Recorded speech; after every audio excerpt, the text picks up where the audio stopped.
Ayan, hello po mga Kamila, Rirotas, welcome back po sa ating channel.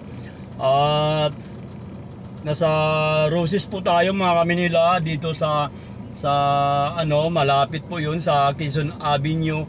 At mayroon po akong nadaanan na isang matanda na talagang parang napakalalim ng kanyang iniisip, no? At siya ay nangalakal. At yun ay balikan po natin kung ano ang mga punot dulo at kung ano ang dahilan at intervene po natin.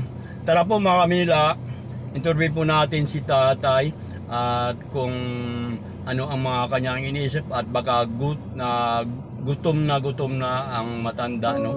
At yun ay kahit paano ay makakatulong tayo sa kanya. Tara, let's go. Puntahan po natin si tatay.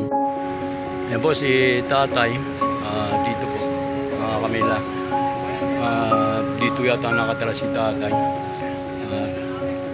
Hello po tatay.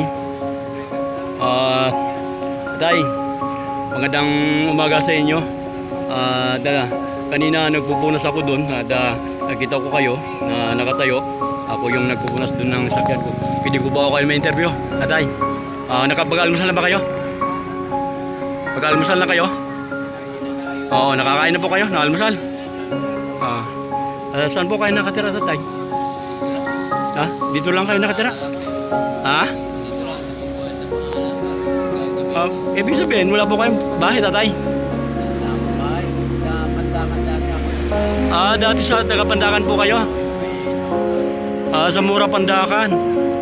Doon pa. Kabila kasing Pandakan kasi sa Mura Pandakan sa yun, Bayan Pandakan. Oo, alam ko po yun. Dahil isa po akong taxi driver. Anong pangalan nito, tay? Benyo? Ben? Ay, ilang taon na po kayo, tay? 67. Dapat may pensyon na po kayo, tatay. Kung dati po hindi ko kayo napagkitrabaho sa mga katulad ng kumpanya. Pero dati yung pagtrabaho po kayo sa mga kumpanya, mayroon wala, pero may yes din po kayo. Wala po kayong anak, tatay? May pamilya na rin, pero hindi po kayo pumupunta sa kanila?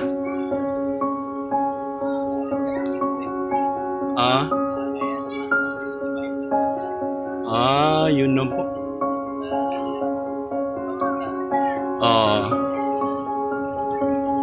Ilang anak mo, tatay?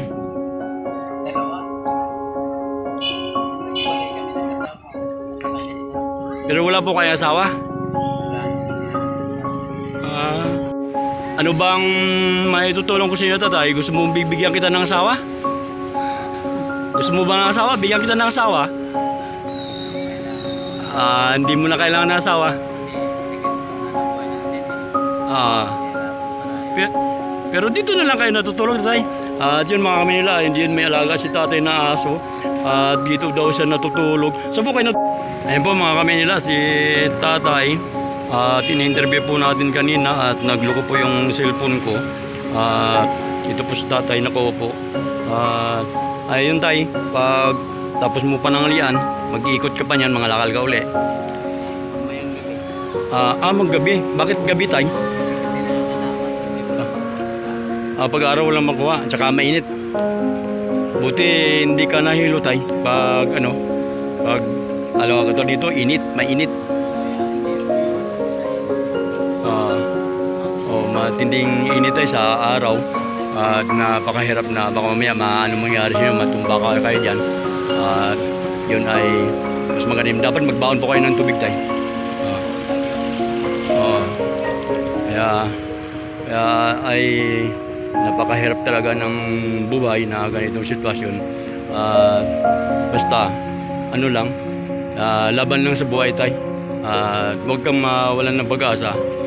Talagang ganun lang, magsikap lang para makakain po tayo sa araw-araw. Yan tayo, no? Yun ay may bibigay po ako sa inyo, tay. Pagpasensya nyo na ito, tay. At yun ay may pambili nyo ng pagkain nyo.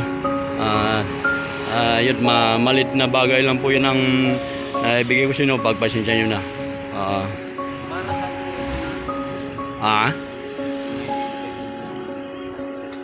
Hindi, ano po tayo?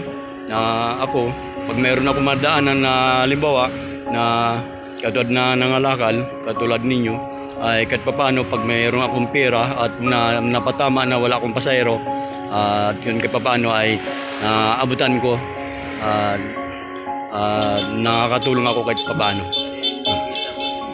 Ay ayan po tayo yan, ay taxi ko, nakipag-boundary ako dyan, mayroon po akong amo. Yung karelibo ko, anak ko naman. Yun ay ang uwi ko ng bukas pa, ng umaga. Yun naman, napakahirap kasi ng biyahe ngayon dahil nga holiday ngayon tapos ng butante sa mga barangay, di ba? Napakahirap at wala pong pasahero. Napakalayo ng takbo mo bago ka makadampot na pasahero. Kaya ayun tatay, ano masabi nyo? Dahil nadaan ko kayo dito. Yun mga kami nila, at paano nagpasalamat si tatay sa inibigay natin na itulong natin sa kanya. At para sa akin, maliit na bagay lang po yan para pagdating kay tatay, at napakalaking bagay na po yan, at kahit paano meron po siyang pambili ng pagkain, panangalian upang hapunan niya, at makakatulong na po yan sa kanya kahit paano. Kaya yun mga kami nila, paalis na po ako dito at babiyahe na po ako, at yun lang po. Kaya ayun mga kami nila, at alis na po ako dito, at si tatay, at yun nakakausap ko at na-interview natin, talagang hindi pa siya nakakain at mayroon nagbigay sa kanya ng pagkain, at yun ang pinakita ko na binigay ng tao sa kanya, ulam at saka kanin, at ay siya nadaan ko kanina at parang hindi ko pa pinansin, at yan, napakalalim ng kanyang iniisip, no? Si tatay ay wala pa lang ng asawa, at may mga anak siya, din na rin din siya pinapansin ng mga kanyang anak dahil nga sa kahirapan din ng buhay. Kaya yun mga kami nila, at pagbigay po tayo kay tatay na kahit kunting bagay ay yun ay napakaliit na yun para sa kanya, at mayroon siyang pambili na pagkain. Kaya yun po mga kami nila, at thank you so much, at marami pong salamat sa inyong panonood sa akin mga videos. Yun po mga kami nila. Bye bye.